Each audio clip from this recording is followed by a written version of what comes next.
Hello, and thank you for joining us for the Wisconsin Parkinson Association's educational video series. I'm Jeremy Otte, Director of Outreach and Education for the Wisconsin Parkinson Association.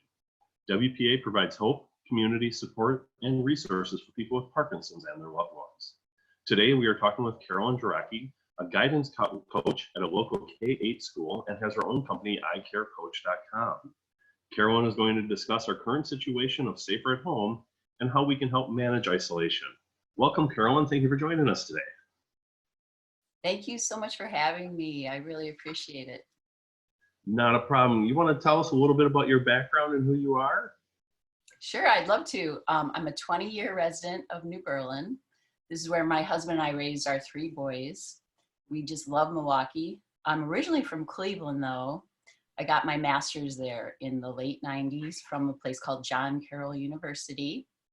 More recently, I was trained as a life coach, and I'm a guidance coach, like you said, at a K-8 school, where I work with kids in person about, different issues that are really bothering them. We get together and I try to help them to see they have control over their situations, which I don't know if we were taught that as kids. So I can really see how coaching is such a good tool for them. They kind of find their own strengths and learn how to deal with things on their own, which is so amazing to watch. So I also have my own company called iCareCoach.com, and there I meet one-on-one with adults who are either on the phone, just talking to me, maybe they're on a virtual FaceTime meeting with me or a Zoom meeting like this one here. And I do the same thing, but we set meaningful goals. We work through difficult situations. We talk about stress they might be having, and we meet once a week or twice a month or once a month, whatever is good for them. And what's great about it is it actually is an uplifting experience because we do fun self-discovery exercises. So the clients learn about their strengths and abilities, and it's based on something called a wellness model, which it assumes that people are well. It assumes that people can solve their own problems. So that's what I love about it. It's very positive. There's no diagnosing. It's usually short term. It empowers you. It's action oriented because you're doing homework in between sessions. It's actually fun activities to learn about yourself. And it looks to the future, which I love too, instead of dwelling in the past, which is how I am. So it fits my personality. So that's me. I appreciate that. I think it's a great overview. I think what we're going to talk about a little bit today is dealing with isolation. And you said, I think twice now, part of life coaching is controlling your situation. Well, we can't control what's going on with COVID-19 right now, but maybe can you touch on a few things we can control and maybe help deal with the current situation?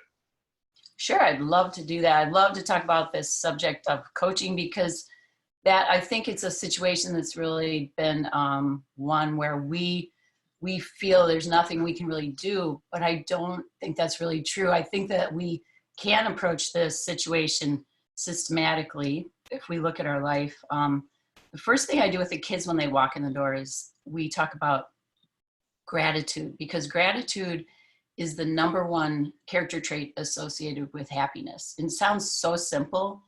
It almost seems silly, but it is so hard sometimes to change our mindset to one of gratitude when we're really upset.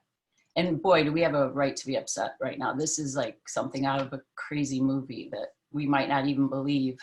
So if you look at it systematically, we can look at it areas like spiritual, physical, intellectual, and social emotional. And there's like something we can do in each of the areas. And when I'm feeling upset, sometimes I don't even know why I'm upset, why I'm angry, why I'm sad. I think most of it comes from fear for me, and sometimes for the kids too. So I'll walk through the hall at school if I'm having a bad morning and I see kids helping each other.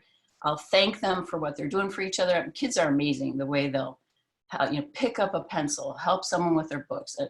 It just goes on all around you.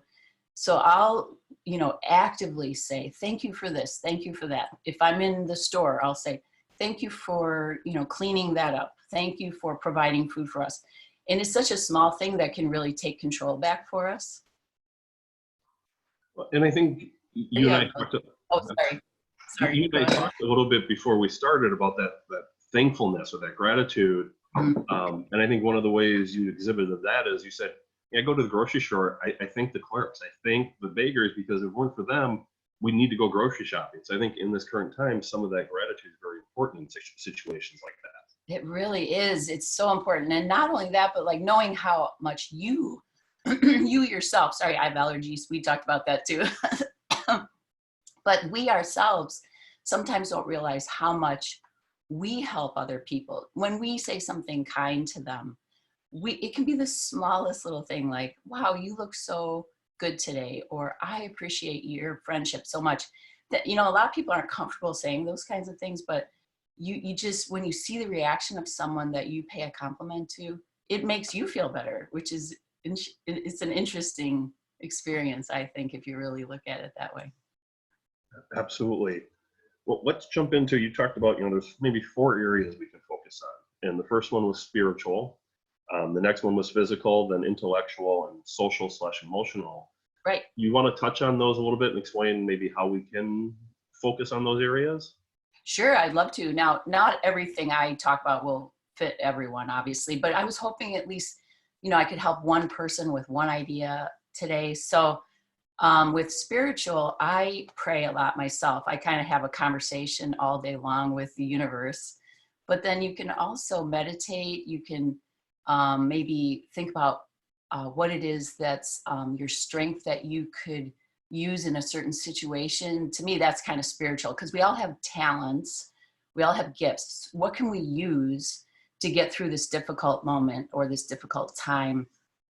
Also, there's something called a mindful pause, where we take really deep, slow breaths for 15 seconds, and then we think about, what can I be learning from this? What is the strength that I can gain from this difficulty? So to me, that's all spiritual. Next, would you want me to talk about physical next, or what? Go right into them. That'd be great. Okay. So physical, I do a lot of deep breathing all day long, and I've been taking so many walks. My poor dog is so tired of taking walks, but just little things like that. Stretching, even light weights. I've even started doing light weights, which I am hoping will benefit me in the long run, because it's not something I really like to do. Even checking in with your body. Am I tense in one area? Should I stretch that area? I get a lot of tension up here. So really, like, noticing that and honoring that you have a reason to be tense. Let's work through that. And also there's some really good sources about guided imagery, and you can find these things online where they talk you through stressful moments. They help you to calm down. Guided imagery is something I learned in counseling, and it's a really helpful tool. As far as intellectually, I always I like to learn something new. So something I thought to do is watch the History Channel. There have been good books that I wanted to start. So I've started a book, and I'm actually doing a program. It's a book about letting go, because I've had, stress a lot, like all of us. It's a 30-day program, which is perfect for our 30 days right now. So cooking shows, watching comedies, watching uplifting movies, take a break from the news, I think, is the main thing. It's good to be informed, but man, the news can really get us down. Well, I think those are great points, Carolyn, because I'm just thinking of myself, and I have 3 young boys, and we've done a ton of cooking. We've made brownies, we've done grilling, we've done a number of things like that, and have tried meals we haven't tried before. I think that's been great. But Awesome. taking a break from the news, I think I've noticed the attitude in the house has gotten better when we don't have the news on all day, every day. I think that's a huge one. That's a really good point. The attitude in the whole house, definitely. Same here. And yeah, doing things like that together is so cool, like cooking together. There's experiences we've had as a family we never would have had if it weren't for this situation. We try to focus on those things rather than the things we're missing out on. So that kind of goes right with social emotional. And one thing I learned recently was that our primitive brain is so wired to go negative. That's why we can sometimes quickly be negative, but it's harder to be positive, is we're wired as a primitive people to identify threats. So I can really sense when I'm going negative for whatever reason. Doesn't even matter why, but I came up with this concept that I do with the kids, where When you feel yourself going negative, literally picture a stop sign in your brain. So you stop those thoughts and then replace those thoughts with positive thoughts, like thoughts of your family, maybe even your grandma and grandpa way back, or nature, or a good friend, or a happy time you had with people. Another thing we do with the kids is it's the simplest thing, but it's so effective. I call it list of blessings, but the kids at school call it their happy list, because we literally start with the most basic. I have food, I have water, I have a home, I have people who help me, people who care about me. And you got to 5 so fast. Just walk, kids walk in, make their happy list, walk out a different kid. It is amazing what the coaching does. So even really small things, like I walked downstairs the other morning, I saw this robin on my front porch, and I'm like, I'm really going to just take a minute and notice this tiny little thing. I'm going to watch this robin, listen to the sounds outside. And I think that focusing on small blessings like that come into our life, like I really feel like in Wisconsin, we are so lucky because we have the seasons, we have sunny days, cloudy days. For a while I lived in California, felt like one long day of 75 degrees, which sounds great, but it actually 7 years flew by. And I'm like, wow, what happened, So I feel like even on a rainy, gray day, we can say, oh my gosh, like my dad would say, this is so good for the grass. He was such an optimist. I have to tell you a funny little story, if you don't mind, about my dad. Go ahead. I thought my dad was the smartest guy in the entire universe, because he would say, it's not going to rain. And then it wouldn't rain. But then if he was wrong, wait a minute, it did rain, Dad. You said it wasn't going to rain. Well, the rain is good for the grass. It's good for the trees. So he quickly would change. He is so smart. Even when he was wrong, he was so smart. So I just think we're so blessed, with the seasons. And I have a couple other ideas that we can take control of ourselves. There's something called an inspiration board, which I have an example of. Would you like to see an example of my inspiration board? Absolutely. Okay. So this right here is it's just a board. You can even do this on a regular piece of paper where you just take pictures out of the magazine or anywhere. Even this one was even a card that I got from someone on the bottom with the little lake home. Someday I was hoping to have a lake home with my family as a place. I mean, it's just a crazy dream, but I want to simplify, like a lot of people my age, And so I made me remember what centers me, like the cross, because I'm spiritual. And I feel like every item, even in our whole house, should spark joy, like Marie Kondo says. I don't know if you've ever heard of Marie Kondo. Yes, have. The life-changing art of tidying up. So I've tried to do that actually to my whole house, where everything in my house, I want it to be something that sparks joy. Same with my friends. I want my friends to be friends. I mean, I'm over 50 now. So after 50, you just start to realize, like, hey, I got another 50 years, hopefully. So I want my 50 years to be good. So anyway, you can do things like that, like just a quick little sheet of paper where you say, I'm going to take some magazine pictures. I'm going to take, this little flyer I got. Something about this picture makes me happy. And you just stick them on, even on a regular piece of printer paper, and put that somewhere you see it a lot. It makes you feel so positive. And I think one last thing would be, if you write a note, there was a study of happiness where if you write a thank you note to someone who meant something to you in your life, and why, it could be someone that isn't even with us any longer, that act of gratitude will increase your gratitude, or your happiness, 4%. And if you can actually share that with the person by calling them on the phone or something, that increases your happiness 19%. So either way, expressing gratitude really increases your happiness. So those are my tips.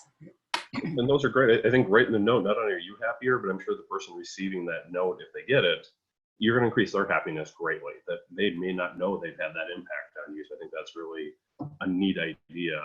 Thanks. The other one I like is the list of blessings, or happy list. Mm-hmm. A job I had many years ago, longer than I care to admit. I did a program and had a really negative evaluation. Like, let's say 44 evaluations came in, 43 were positive, but one was negative. Yeah. And I was focusing on that. And I remember the woman I worked with at the time, she goes, Jeremy, you got to start a smile file. And I'm like, a what? And she goes, a smile file. You take all the really good things people have said, whether it's a note, an evaluation, an email, whatever it is, you put that in your smile file. She goes, so when you get that one negative evaluation that really knocks you off your skis for the day, she goes, you open that smile file. She goes, by the third one, you've forgotten about that bad evaluation. So I think it's kind of like you talked about with the blessings, is you kind of focus on that positive, not the negative. I love that smile file. I'm going to start a smile file. I'm proud to admit, I think almost 15 years later, I still have one. Cool. It's gone from a physical file to a computer file now, but you still keep it because it's very good to have. I love it. Thanks for sharing that idea. No problem. Now, you focused on, spiritual, physical, intellectual, social. One of the things you kind of shared with me, and I think the reason we shared those, is the current isolation has us just out of balance. Mm-hmm. I think you've touched on how maybe those four things, but can you maybe touch a little bit on that? How can we get ourselves a little closer to balance while being home and, not having some of the outlets we've had in the past? Oh yeah, that's it. I feel like this is kind of interesting that when I think about a happy person, I work hard to be a happy person, but I feel like a lot of people have a impression of happy people that they are not aware, they're not smart or something. And I feel like I'm trying to go around, telling everyone that, happiness is hard work. It's really hard work. And we have to be so aware, constantly checking in with ourselves. So I think it's easy to see when we're out of balance, but it's not easy to know why. So in this case, we're out of balance, I think, because we're staying home, we're isolated. And I think that what we have to realize is we have a lot of control over our situation. So we just have to get through these weeks. And also, this is not permanent. That's one thing I forget sometimes is I'm a person who's really in the moment. I really try to be in the moment, but it can be a detriment because I think this will never end, whatever the feeling is. If it's a sad feeling, it's not going to end.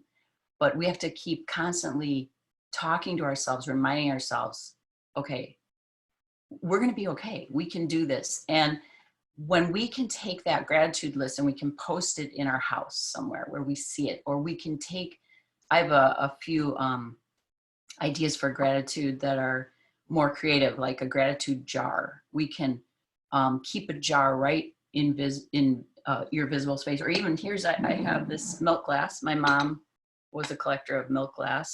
And so even a little container like this can hold little sheets of paper that you can write or journal about things. So here's a few gratitude questions you could answer. And these are online. You can look up gratitude journaling and you'll find some really good questions that are thought-provoking. One is something I have to look forward to. Another is something I'm thankful for. Another could be 3 people who make me happy and why. I think the and why part makes it so much more real. Kind of like telling a story to yourself. Something that makes me smile and why. The writing and the detail really make it vivid, kind of like a movie does. We also do that stop and replace the negative thoughts. And even nightly, if we would take 3 things, I think everybody's heard of this, like before you go to bed, write down 3 items you're grateful for from that day. But why do you think they happened? And remember, that's like, by the end of the year, you're gonna have hundreds of things that are good that have happened to you. Just seeing that journal next to your bed could be a positive thing. And I even have an exercise. You want to hear about my happy place exercise? Absolutely. Okay. So for 5 minutes, go to your happy place. And my happy place is by the shore. So I try to get all 5 senses involved. So I feel the sun on my face and the sand under my feet as I'm walking, or maybe I'm laying back on the sand on a towel. I hear the waves, and you can even listen to recordings of the shore online. I smell the air, the salt air, and I see the details of the scene, like the seagulls flying and the dolphins jumping way out at sea, the shimmering water. And you can remind yourself that you can go there again. Whatever your happy place is, we'll be able to go there again. This isn't something that's permanent. And I also have something that when it gets really bad, I think of the Stoics. And the Stoics are a group of people who believe that we should love our fate, whatever that fate is. It's called amor fati. So we're trying to look at our challenges with curiosity and respect rather than being very upset and angry and frustrated. So reframing, what strength am I developing during this time? Because expecting the best to happen, it's not really, it doesn't make sense. As a kid, I was a big Cinderella fairy tale girl. And when I look back, sometimes I think, what was I thinking? Life is hard for everyone. No one has an easy life. And actually, that's the kind of stories I love to hear. And the Stoics would love too, is tell me some challenge you've had to overcome. Because if you don't have challenges to overcome, the Stoics would believe that's a really boring, I think is a great way to look at life, you know, like a hero's journey rather than, oh, you know, this isn't working and that kind of thing, you know. Well, and I think you make some great points of, it's going to end. You know, it's hard to, when you're 3 weeks in the home isolation, to go, oh yeah, you know, and I think it's hard for people to maybe remember it's going to end because we don't have anything to compare this to. Mm-hmm. You know, we can't go, oh yeah, when I was 10, I remember the time we stayed home for a month and a half and couldn't go anywhere. Wow. So we don't have that. But I also think your point of, you know, we all have journeys, we all have challenges, and it's how we take advantage of those situations. So I think what you've given us, you know, gratitude, making a list, really sharing, is how do you best maximize the current situation, physically, spiritually, intellectually. And I think I'm hoping, as I'm sure you do, kind of stuff you've shared, is come May 1st, we're going to have some great stories of connecting with people, home projects that we've been putting off for 20 years that are now done. I think you and I talked beforehand of, you know, just people's creativity.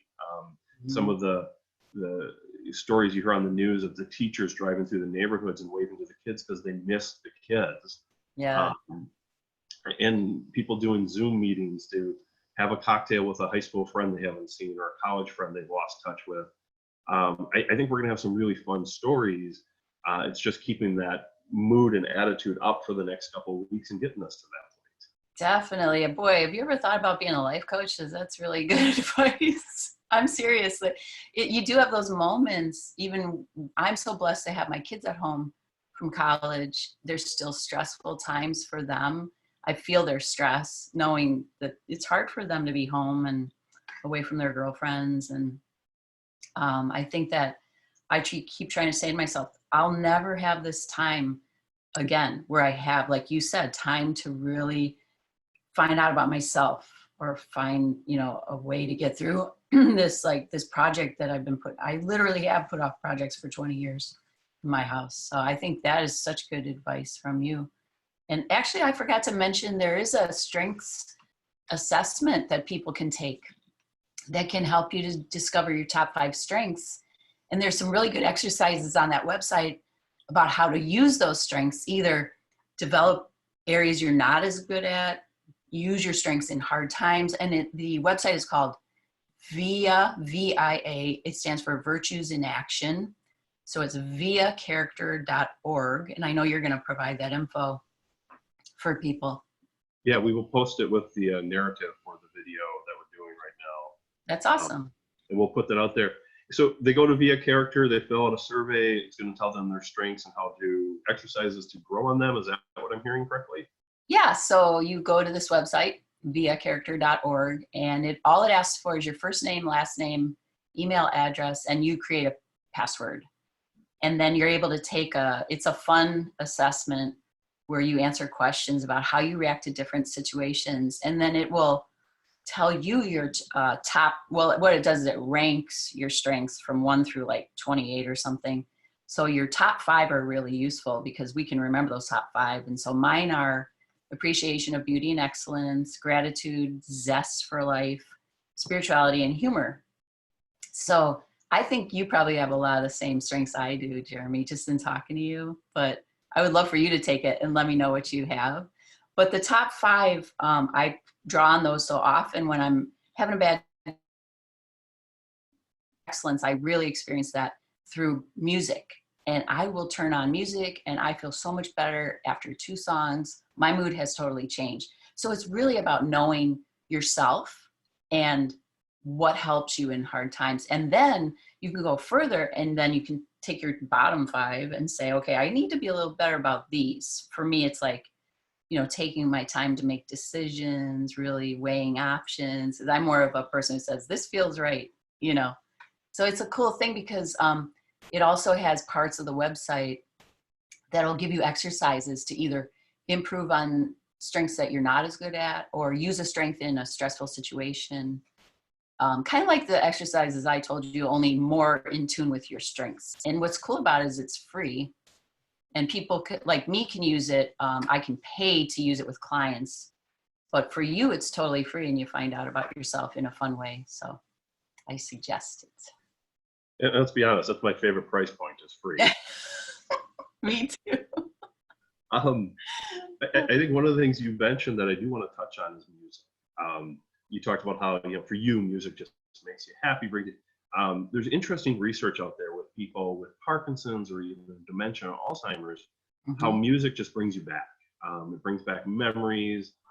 There's a great video I've seen of a gentleman who is in a walker. He's doing physical therapy, and it takes him like 3.5 minutes to get from one end of the living room to the other. And then they turn on music, and he walks from one end of the living room to the kitchen, back to the living room, back to the kitchen, back to the living room, and actually drops the walker about halfway through because he's just going with the music and he's remembering the good times, and he actually starts dancing at the end.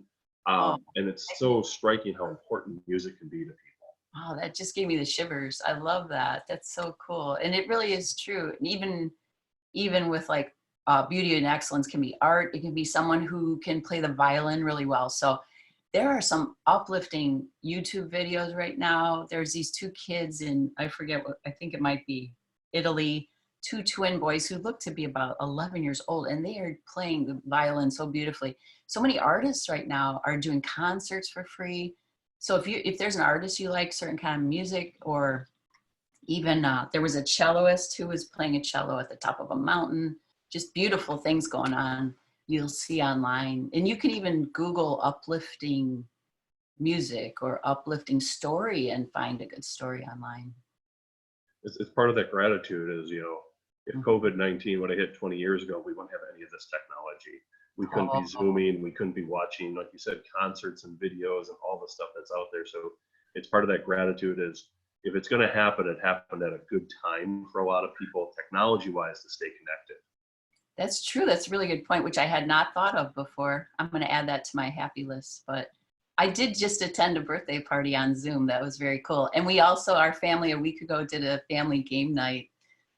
So there were five families together with, some of the families had 5 people. It was really fun. It wasn't as easy. And of course, my group lost, but it was so fun. It didn't matter.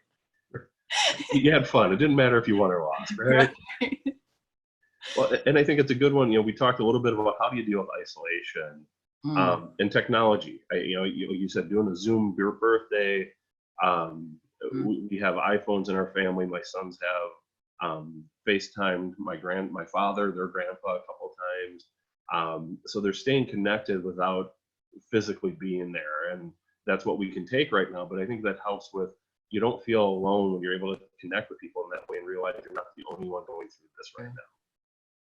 Definitely. And, sometimes we need to ask for help. And that's something I think my mom is not great at. My mom is 91, and we were cracking up because that's that humor. My family was, I'm half Irish, half Hungarian. And my dad used to ask my dad, who's Hungarian, asked my mom, what did the Irish ever bring to the world? And she said, a sense of humor, which has been so important all these years. And still at 91, she and I laughed because we did not want to call the other one because we were afraid of bad news. I mean, is that silly or what? So I said, Mom, why haven't you called me? Well, I was afraid you were going to give me bad news. So, I mean, it's true. Ask for help. Ask your little, maybe it's your grandson, your son, your daughter, whatever, ask them to call you, ask them to teach you how to do Zoom. My brother-in-law helped my mother-in-law, who's, 81, to figure out how to get on her iPad to do the Zoom call. So sometimes we need help, and that makes the other person feel helpful. It can be a really good thing for them, Absolutely. And like you said, ask for help. I know I have a niece and my son have helped my 91-year-old or 89-year-old aunt do her grocery shopping. She gives them a list, she calls them over the phone, they write it down, they pick it up, they drop it at the front door of the senior center, they take it to her. So doing little things like that, don't be afraid to ask. Exactly. And that's so good for them to feel helpful. They want to help. They want to feel important. So it's not you, it's really you're helping them when you ask, is how I feel. Absolutely. Well, Carolyn, I think we've covered a lot. I think you've given us some great tips and tricks to handling some of the isolation and things to make ourselves feel a little bit better. Anything I missed that you want to touch on before we wrap this up? No, I don't think so. I thought this was going to be short, but I had such a great time talking to you, Jeremy. I feel like you are such a great person and doing such amazing things that you just bring out the best in people. So thank you so much for having me. Well, thank you for the kind words, and thank you for joining us today and providing information and resources for handling isolation. While we're all practicing social distancing, please check in with the Wisconsin Parkinson Association regularly. We are updating our website and Facebook page almost daily with exercise classes, educational videos such as this one, and lots of other resources for you to stay safer at home. You can also email us at mail@wiparkinson.org with future topics you'd like to see covered by our local experts. Thanks again to Carolyn for being our guest today, and thanks to you for joining us. Take care and be well.